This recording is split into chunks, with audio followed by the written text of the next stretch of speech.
If you've got hip pain and you've been told you have FAI or femoral acetabular impingement, you've probably heard that the only way to solve your problem is with surgery.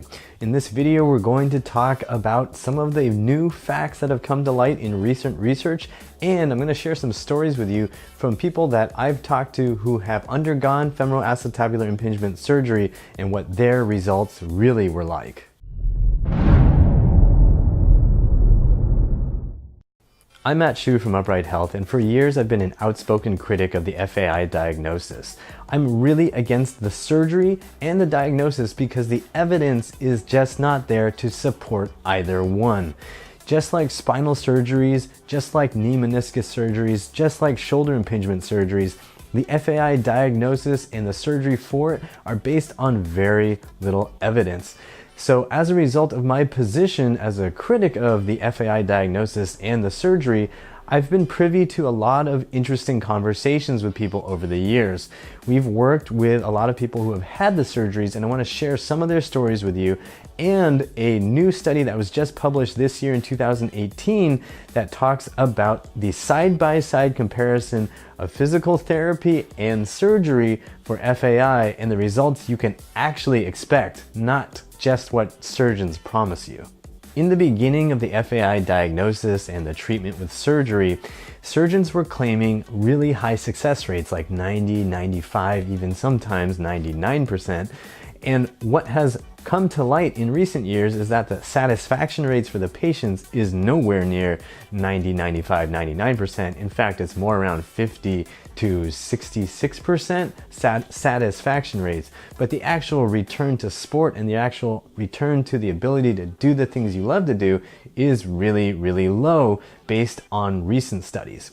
Now, the stories I'm going to share with you are going to illustrate why that happens and why surgeons seem to think that things are going so well when the patients actually don't. The first story is Haley's story. She had hip pain and consulted with a bunch of different doctors who all said she had a labral tear and needed to get surgery. So they sent her into surgery, she got the surgery, and at a follow-up months later, she told the surgeon, hey, my hip still feels just as bad, and also I've lost range of motion since the surgery. And the surgeon said, well, it's probably just muscular, and then recorded into his audio notes that the surgery was a success.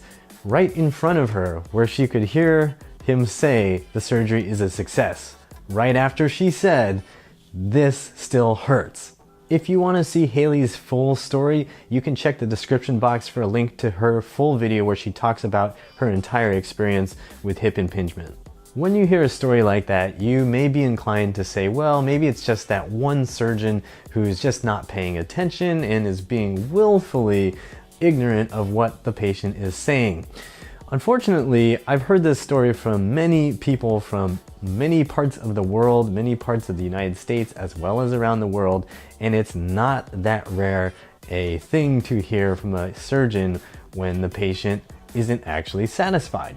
So I just talked to a young woman in the US named Kelsey, and she was telling me about her experience. She got surgery on one of her hips, and she found that her hip pain was essentially the same, and now she had SI joint pain, like her back was feeling really unstable, right near the tailbone was just like feeling really crappy. And what the surgeon told her was, well, you know what, your other hip is bad too, based on the MRIs and x-rays, so maybe it'll get better if you get the other hip done. And also, maybe you just need to lower your expectations because, you know, your hip was already damaged. That's a pretty crappy answer. Imagine if I sold you this special drink. I tell you that this drink can make you fitter, stronger, leaner, more muscular than you've ever been in your life, and you only have to drink this bottle one time. This bottle will cost you $15,000, but it's 95% certain to work, and you just need to drink it once. Here you go.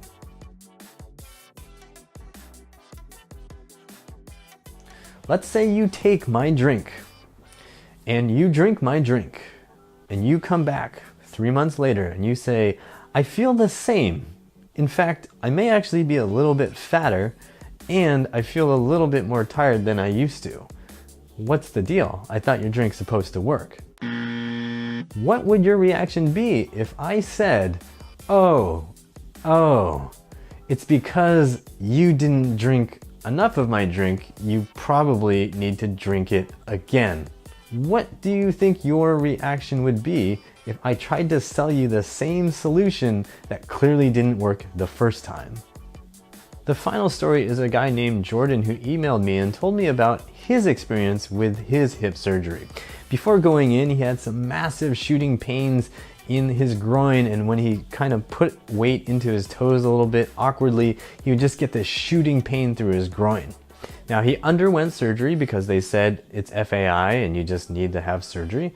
And after the surgery, several months later, he went back to the surgeon and said, look, pain is actually exactly the same. I still can't do the thing that I couldn't do before the surgery. It still hurts. What's the deal? And the surgeon actually put him through some range of motion tests. He did 2 different range of motion tests and then said, well, it looks like the surgery was a success. There's nothing more I can do for you. What Jordan's experience clearly illustrates is a problem with what surgeons consider success and what people with hip pain consider success. While Jordan is sitting there with hip pain, the surgeon can go back to these range of motion tests and say, well, the range of motion tests passed or is good or whatever they want to say, therefore the surgery was a success. But that's not really the reason people go in to get the surgery. People definitely do want to have good range of motion, but they want to have control of that range of motion in a pain-free way. And surgery, as any surgeon will tell you, cannot guarantee that you're going to have good control of different ranges of motion.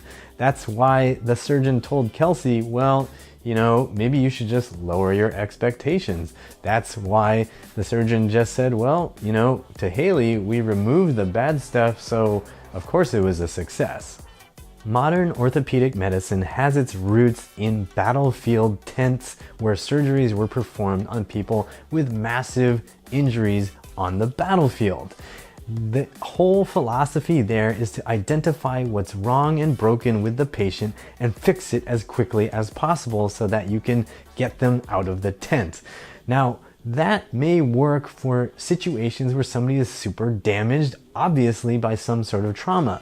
But when people have pain around their joints, this model of thinking doesn't work. It's assuming damage where there is no damage. It's assuming defect where there is no defect. And that's why you're seeing studies like this one that was published in 2018 that showed that the surgery isn't working the way surgeons claim it is. This paper was published in 2018 in the American Journal of Sports Medicine, and I'll provide a link in the description box so you can read it yourself. Basically what they did was they took people with hip pain and they put them into a physical therapy group and into a surgery group. And they said, okay, let's follow these people, see what happens over 2 years. Let's follow up over 2 years and see what happens. And what they found was there was not a statistically significant difference between the people in the physical therapy group and the people in the surgery group. And one thing that they did in this study, which was a little bit strange, was they let people who went in the physical therapy group eventually get the surgery to see what would happen. And in any case, what they found was 33% of the people who got the surgery were no longer able to continue doing the things they wanted to do. Meaning, in this particular group, it was people in the military, and 33% of the people who got the surgery after 2 years were no longer able to even serve in the military anymore. That's how successful the surgery and the rehabs protocols were. Now, what does that mean for the rehab protocols? Well, one thing to keep in mind is that the entire idea of hip impingement has been shaped by orthopedic surgeons. So the rehab protocols have the entire approach to training out of the problem wrong, right? If you believe that the problem is the bones, then the way you train the body to try to fix that problem is completely messed up. When we work with people at Upright Health who have hip pain, we make it a point not to fixate on orthopedic diagnoses. If all you think about is FAI, arthritis, labral tears, chondral, blah, blah, blah, blah, blah, then your only option is really to rest until you can get a surgery. However, if you think about muscles and you think about function, you actually have a very productive, proactive process that you can engage in. You can identify where you're weak, where you're stiff, where you're unstable, and gradually improve your control of different positions to the point where your muscles stop complaining. Rather than thinking, if it hurts, the joint is the problem, you should think, if it hurts, the muscles are the problem.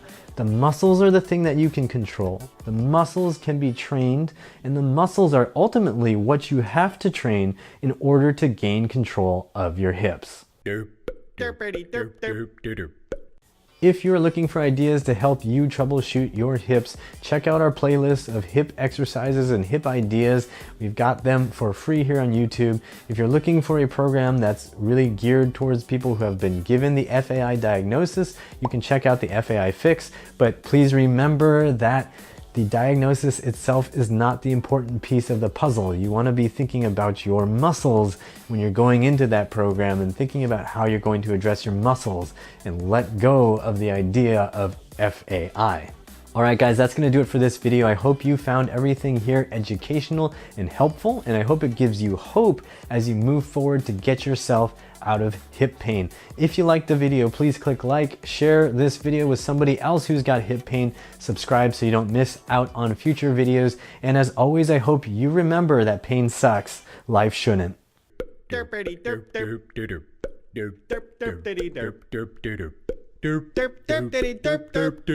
If somebody told me to get hip surgery, I'd be like, hi-ya! Right in their face.